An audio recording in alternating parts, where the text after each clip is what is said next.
My name is Andy Fink, and I'm excited to bring you a presentation today about some of the energy that I hope to change in Ashford University.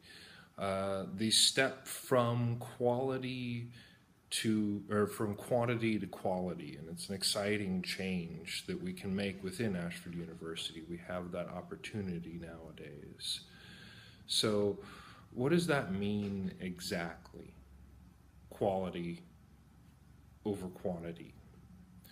Uh, the initial paradigm that we have as far as students is one where we initially want to bring them in as a quick sale. We want to make sure that they're moving along as quickly as possible, and typically aren't given the quality treatment to be able to sustain a full 4-year program. And so it is going to take an attitude and a paradigm shift. What does quality student mean? It means that they retain longer. It means that we approach the student giving them more of a stronger way to be able to approach their schooling experience. And they're going to feel better once they leave. They typically retain longer because we're spending more time with them. They aren't scared, and they feel like we've invested enough time in them, and of course they're willing to spend more time and invest with their schooling experience in themselves as well. So, and typically what happens is that they end up contributing more money into the system and are again happier with their schooling experience. In turn, that equals more recommendations. And recommendations are incredibly valuable to the experience because those are typically the students that end up converting more readily, and they don't cost the university as much. Just to generate the lead doesn't cost as much to the university. So that's exciting to be able to have and build more revenue. And again, those are going to build on themselves. That's the joy of having recommendations, is typically they're creating a positive experience and then they're recommending their friends, and so it's building and building this structure that becomes very, very exciting. It's a recommendation tree. So this is a risky proposal. There is risk involved in this. The administration is going to have to take a step forward in faith in the beginning. What's risky about that? The payoff. Initially, there's not as much payoff. It's going to cost to be able to build this and to be able to put it together, and the payoff isn't immediate. And the other part of it that's risky is more of a mental attitude approach. It's going to take a change within the university, a paradigm shift, an attitude shift in the way we approach our students. We actually have to treat them as more of an investment. We have to invest in them to help them move forward as well. So it's going to take that, and it's going to be a bit of a risk, and at the same time there's a lot of rewards for it as well. So why is this necessary?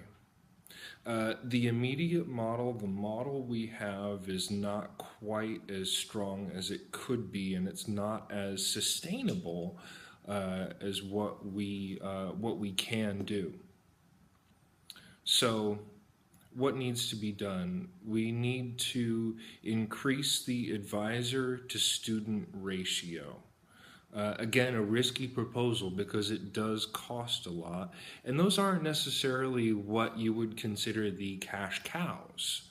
So there is a risk involved in that. However, again, it's investing back into the student, increasing that advisor to student ratio allows the advisors to spend more time with their students. They can possibly head issues or concerns off at the pass rather than having to stop them along the way, or be constantly in a state of proactivity. So I would much rather have the advisor be one step ahead of the student, saying, hey, there's this issue coming up and you might have this issue. And so the problem that comes up nowadays, the issue that comes up nowadays is that the advisor is overwhelmed. Typically, the ratio right now is roughly about 100 students to one advisor, which even if they were to just call through them and have a 10-minute conversation, you can't cover the whole thing in the course of an 8-hour day. The hope is that you'd be able to get all of those students covered so that they could receive a phone call and receive a progressive phone call at least once every 2 to 3 days. And I know there's frustration because there's a handoff from the initial enrollment service advisor, which is sort of the sales aspect. They are the sales force. There's a handoff from them to the counselors, and I hear a lot of, as an enrollment service advisor, I hear a lot of frustration with the students where they can't get them on the phone or their hours don't work for them. Oftentimes, an advisor will say, I have this time, and this time available. And by the time the student is able to say, okay, I prefer time B, for instance, that pocket has already been booked. So there's frustration there that happens because these advisors are so overwhelmed. And I know that a lot of students might not necessarily stick to online school because there's so much fear and they need someone to be able to guide them through that. So how else do we eliminate that fear but give them a helping hand along the way? The second aspect of this that needs to be done is de-emphasizing the application for enrollment service advisors, for the sales force, if you will, to celebrate rather than celebrating the application. Hooray, we got an application, where everything's celebrating and that's great.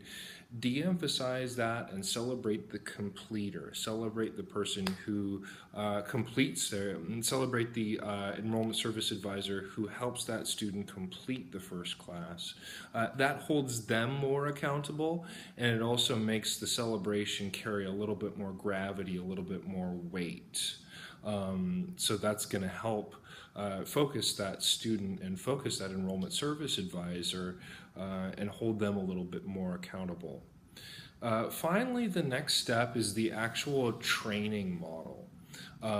When we went through our first training course, it was 3 weeks, very intense, and it was entirely focused on how to make the sale. Even though this is education, there's still an aspect of sales. You still have to convince the student that they're going to school. The trouble is that as soon as they were done with that, as soon as they completed that, then there was nowhere else to go. So I remember when I first got in as an enrollment service advisor, when I finally got my first student, I was like, sweet, I got my first student, hooray, this is a huge victory. The trouble is that I didn't know how to retain the student. There was literally no training in place to be able to do that. Now, I understand that nowadays the model is changing slightly for the new trainees, where they do have a transition group, but again, it emphasizes so much about how to sell the student, how to close the deal, but again, de-emphasizes how do we keep this student? How do we make sure that they're successful? What are some of those first conversations that we can have that help retain that student and make sure that they're successful all the way through? So I feel like these are some really powerful steps that we can take, and yes, it is going to take a bit of an investment, but again, it's going to prove a lot more valuable along the way. So I'm really excited for the steps and the attitude and the paradigm shift that we can potentially take to keep going that way. So thank you all for joining me. I'm really excited for the future here at Ashford University.